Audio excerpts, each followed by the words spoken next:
दोस्तों, राष्ट्रीय कृषि और ग्रामीण विकास बैंक में जो है manager assistant manager grade A की भर्ती निकाली गई है। ये एक प्रकार के जो है फुल्ली गवर्नमेंट ऑफ इंडिया का जो है एक बैंक है। और यहाँ पे देखिए बताया गया national bank of agriculture and rural development, fully owned by government of India. तो इसमें जो है असिस्टेंट ग्रेड ए की भर्ती जो है असिस्टेंट मैनेजर ग्रेड ए की भर्ती जो है निकाली गई है। और इसका आवेदन स्टार्ट हो चुका है। 27 जुलाई से लेकर 15 अगस्त तक आप फॉर्म को अप्लाई कर सकते हैं। अगर आपने ग्रेजुएशन किया हुआ है तो आप इस भर्ती के लिए फॉर्म को अप्लाई कर सकते हैं। इसमें ऑनलाइन एग्जाम होता है और 1 सितंबर 2024 को इसका जो है फेज 1 का जो है प्रिलिमिनरी एग्जामिनेशन यहाँ पे आपका कंडक्ट हो जाएगा। और यहाँ पे बताया गया है कहाँ कितने पोस्ट हैं, जिसमें जनरल में आप देखेंगे 50 पोस्ट है। इसके अलावा चार्टर्ड अकाउंटेंट के हुए, फाइनेंस है, computer, information technology, agriculture, animal husbandry, fisheries और भी तमाम अलग अलग पोस्ट आपको देखने को मिलेंगे। इस तरह से जो है असिस्टेंट मैनेजर की टोटल जो वैकेंसी है वो 100 वैकेंसी है। और यहाँ पे एएम राजभाषा में जो है 2 वैकेंसी है, यानी इस तरह से 102 पदों पे ये भर्ती निकाली गई है। सैलरी बहुत ही जबरदस्त होती है फ्रेंड्स। आप एक बार जो है फॉर्म भरने से पहले इस भर्ती की सारी जानकारी को आप एक बार नोटिफिकेशन डाउनलोड करके जरूर पढ़ लीजिएगा। हम इस वीडियो में स्पेशली बात करेंगे कैसे आपको फॉर्म को अप्लाई करना है। अगर आपने ग्रेजुएशन कर रखा हुआ है तो आप इस भर्ती के लिए फॉर्म को अप्लाई कर सकते हैं, कोई दिक्कत आपका नहीं होने वाला। जनरल वाले पोस्ट पे सिर्फ बैचलर डिग्री एनी सब्जेक्ट बोला गया है, जिसमें बताया गया 60% मार्क्स के साथ आप पास होने चाहिए। और SC/ST विकलांग के लिए 55% मार्क्स के साथ आप पास हैं ग्रेजुएशन, तो आप फॉर्म को अप्लाई कर सकते हैं। चार्टर्ड अकाउंटेंट के लिए अलग क्वालिफिकेशन है, फाइनेंस के लिए अलग क्वालिफिकेशन है, और इसके अलावा और भी कंप्यूटर या इंफॉर्मेशन IT के लिए अलग क्वालिफिकेशन है। तो आप एक बार फॉर्म भरने से पहले जरूर चेक कर लीजिएगा। चलिए जानते हैं कैसे फॉर्म को भरना है। फॉर्म भरने का ये जो है आपका लिंक है जहां से आपको फॉर्म को भरना है। IBPS ऑनलाइन का लिंक है, यहीं से आपको फॉर्म को भरना है। और एग्जाम जो कंडक्ट करेगा वो IBPS ही कंडक्ट करने वाला है। यहाँ पे आपको इंपोर्टेंट डेट देखने को मिल जाता है, आप चेक करेंगे। यहाँ आपको एक ऑप्शन मिलता है click here for new registration, आप इस पे क्लिक करेंगे। देखिए मैंने अप्लाई लिंक आपको डिस्क्रिप्शन बॉक्स में दे दिया, आप चेक कर लीजिएगा।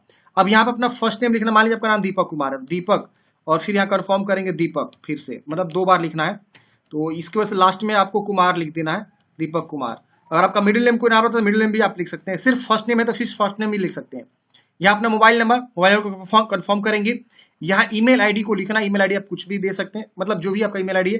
जैसे फॉर एग्जांपल आपका नाम जो है ABCD आपका ईमेल आईडी है, और @ के बाद आपका जीमेल है तो आप यहाँ से @ चूज करेंगे। फिर यहाँ पे abcd@gmail.com, यहाँ पे पूरा आपको अच्छे से लिखना होगा। अब यहाँ पे कैप्चा कोड को भरना, जैसे यहाँ पे लिखा हुआ है, और उसके बाद से यहाँ पे आपको जो है सेव एंड नेक्स्ट कर देना है। सेव एंड नेक्स्ट करते हैं फ्रेंड्स। यहाँ पे आपका यूजर आईडी पासवर्ड शो होता है, आप इसे नोट जरूर कर लीजिएगा। अगर कहीं से आप डिसकंटिन्यू हो जाते हैं तो इसी यूजर आईडी पासवर्ड से लॉगिन करके फ्यूचर में आप उससे कंटिन्यू कर सकते हैं। यहाँ पे आपको फोटोग्राफ अपलोड करना है, यहाँ पे सिग्नेचर अपलोड करना है। यहाँ पे आप क्लिक करेंगे तो आपको फोटोग्राफ का गाइडलाइंस देखने को मिल जाएगा। अब यहाँ पे जो गाइडलाइंस है वो बताया गया है कि किस प्रकार का फोटोग्राफ आपका होना चाहिए, सिग्नेचर किस प्रकार का होना चाहिए, फोटोग्राफ का साइज क्या होना चाहिए, सिग्नेचर का साइज आपका क्या होना चाहिए। अगर हम बात करें फोटोग्राफ की तो यहाँ पे आपको बता दिया गया, आप यहाँ पे चेक करेंगे। ये आपका जो है पहले तो ऊपर बताया गया कि आपका कैप्स नहीं पहनना चाहिए, मास्क नहीं पहनना चाहिए, क्लियर फोटोग्राफ होना चाहिए, डायमेंशन दिया गया है। तो फोटोग्राफ का जो डायमेंशन है 200 बाई 230 पिक्सल और 20 से 50 के बीच। सिग्नेचर की बात करें तो सिग्नेचर और left thumb impression hand written declaration के बारे में है। आगे हैंड रिटन और लेफ्ट थंब इंप्रेशन भी आपको अपलोड करना है, तो इसका भी गाइडलाइंस यहाँ पे दे दिया गया है। तो आप इसको चेक करेंगे और जो भी आपका है गाइडलाइंस उसके अकॉर्डिंग आप अपना जो है अपलोड करेंगे। अब यहाँ पे जो बताया गया वो आप इसको ध्यान में रखते हुए सभी डॉक्यूमेंट्स को आपको अपलोड करना है।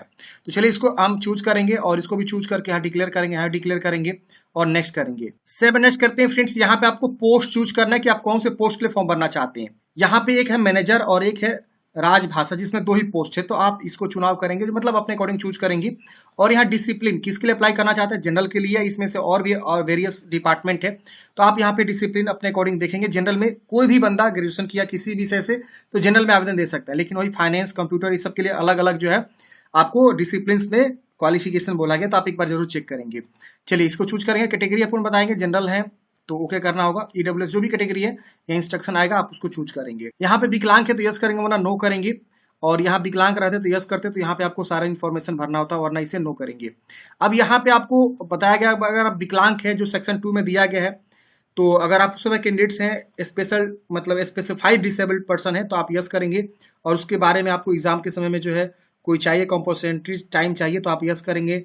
और स्क्राइब वगैरह चाहिए तो आपको इसके बारे में बताना होगा, नहीं है तो आप इससे सबको नो करेंगे, डिसेबल हो जाएगा। अपना रिलीजन बताएंगे और यहाँ पे रिलीजन आपको हिंदू मुस्लिम क्या है बता देना है। यहाँ पे माइनॉरिटीज आते तो यस करेंगे, नहीं आते तो नो करेंगे। कास्ट सर्टिफिकेट है आपके पास तो यस करिए, नहीं है तो नो कर भी कर सकते हैं।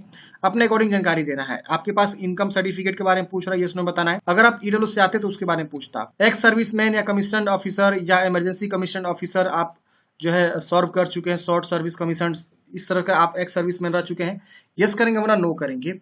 यहाँ पे जो 1984 में दंगे हुए थे उसके आप चाइल्ड मेंबर है, यस में बता देना है। यहाँ आप नाबार्ड के एम्प्लॉय हैं तो यस करिए वरना नो करेंगे। अगर एम्प्लॉय होते तो एम्प्लॉय नंबर बताना होता। नेशनलिटी आपको बताना है और आप एग्जाम सेंटर कहाँ लेना चाहते हैं, किस राज्य में लेना चाहते हैं उसको आप चुनाव करेंगे। फिर उसके अकॉर्डिंग फेज 1 का जो एग्जाम सेंटर आपको आ जाएगा। जैसे मैंने बिहार चूज किया तो बिहार में इतने जगह फेज 1 का एग्जाम सेंटर बनाया गया। फेज 2 के लिए भी आप इसी से चूज करेंगे। यहाँ पे सारे सिटीज का नाम दिया हुआ, आप उसमें से चुनाव कर लेंगे। डेट ऑफ बर्थ यहाँ चूज करेंगे, जो भी आपका डेट ऑफ बर्थ है। जेंडर बताएंगे, आप जुड़वा भाई बने तो यस करेंगे और उसका क्या जेंडर है, मेल फीमेल, उसका नाम क्या है बताएंगे। अगर जुड़वा भाई बने तो नो करेंगे, डिसेबल हो जाएगा। अब मैरिड है कि अनमैरिड है यहाँ पे आपको बताना होगा। अगर आप मैरिड है तो यहाँ पे married, unmarried unmarried. Father's name, mother's name, address आपको भरना है जो भी आपका एड्रेस। अगर आप मैरिड होते ना तो यहाँ पे स्पाउस नेम आपको बताना होता, जीवन साथी का नाम, तो उसको आप बता देंगे, नहीं तो अनमैरिड। अब यहाँ पे अपना प्रॉपर एड्रेस लिखेंगे, फिर डिस्ट्रिक्ट, फिर यहाँ स्टेट और यहाँ पिन कोड लिखेंगे। सेम है परमानेंट एड्रेस की तरह तो इसको टिक करेंगे, सेम सेम को भी हो जाएगा। अलग है तो अलग अलग भी आप लिख सकते हैं। यहाँ पे आपको जीएसटी के लिए कोई भी एक एड्रेस चूज कर लीजिएगा, फिर वैलिडेट करेंगे और सेव एंड नेक्स्ट करेंगे। सेव एंड नेक्स्ट करते हैं फ्रेंड्स। अगले स्टेप पे अब यहाँ पे आपको बताना है अपना क्वालिफिकेशन। तो 1 जुलाई 2024 तक आप जो है अपना एजुकेशन क्वालिफिकेशन फुलफिल कर लेने चाहिए, मतलब आपका रिजल्ट वगैरह आ गया हो, आपका सर्टिफिकेट आ गया हो। अब यहाँ पे आपको ग्रेजुएशन बताया गया है, बैचलर डिग्री के बारे में, आर्ट साइंस कॉमर्स किसके जो है स्ट्रीम या सब्जेक्ट से पढ़ाई किया, आप अपना चुनाव करेंगे। यहाँ डेट ऑफ पासिंग, आप किस डेट को पास आउट किए थे ये बताएंगे। परसेंटेज ऑफ मार्क्स, कितना परसेंट आपको जो है प्राप्त है और फर्स्ट है कि सेकंड है आपको बताना होगा। अगर आपने पीजी किया तो पीजी के बारे में बताएंगे, वरना इसे छोड़ देंगे। यहाँ पे आपको name of higher academic qualification, आप जो है हायर एकेडमिक क्वालिफिकेशन आपका क्या, मैक्सिमम आप कहाँ तक पढ़े, ग्रेजुएशन तक ही पढ़े या पीजी या पीजी डिप्लोमा या जो आपका और भी है पीएचडी है, प्रोफेशनल क्वालिफिकेशन एमफिल वगैरह तक का है।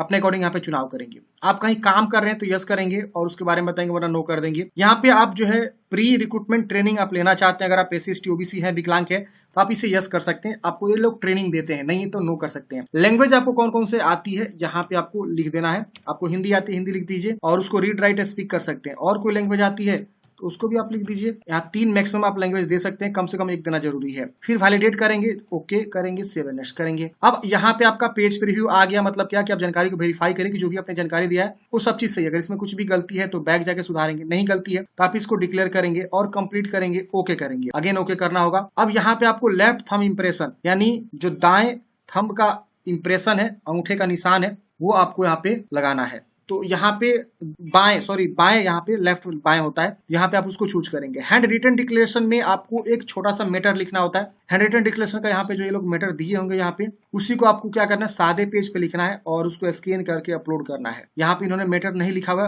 नोटिफिकेशन में आपको देखने को मिल जाएगा, मैं आपको दिखाता हूँ। देखिए फ्रेंड्स, ये आपका हैंड रिटन का टेक्स्ट है, इसी को आपको लिखना है यहाँ से लेकर और यहाँ तक। ये जो मैंने सिलेक्ट किया ना, यहाँ तक आपको जो है क्या करना है, सादे पेज पे आपको लिखना है। A4 साइज का पेपर ले लीजिएगा और यहाँ पे आपको डैश डैश जो दिया हुआ डॉट डॉट, वहां अपना नाम लिख देंगे और इसको स्कैन करके यहाँ पे आपको अटैच करना है। फिर इस कैप्चा कोड को भरना है, सेव एंड नेक्स्ट करना है। सेव एंड नेक्स्ट करते हैं फ्रेंड्स। यहाँ पे आपको कैप्चा आएगा, कैप्चा को भरेंगे, उसको से सबमिट करेंगे, ओके करेंगे। ओके करते हैं फ्रेंड्स। इस प्रकार से आपका जो है ना बिल्डेक्स आ जाएगा। यहाँ पे आपको debit card, credit card, internet, wallet, QR code, UPI, बहुत सारे आपको ऑप्शंस देखने को मिल जाते हैं। कोई भी ऑप्शंस को आप चुनाव करके पेमेंट को जमा करेंगे। पेमेंट जमा करने के बाद से फ्रेंड्स आप जो है फाइनल प्रिंट आउट निकाल के अपने पास हार्ड कॉपी सुरक्षित रख लेंगे। तो इस प्रकार से फ्रेंड्स हमने बात किया कि नाबार्ड यानी जो है नेशनल जो एग्रीकल्चर बैंक है, उसमें आपको कैसे फॉर्म को अप्लाई करना है। आपके मन में कोई भी डाउट्स है, कमेंट है, आप कमेंट बॉक्स में पूछ लीजिएगा। मिलते हैं किसी नेक्स्ट वीडियो में। जय हिंद, आपका दिन शुभ हो।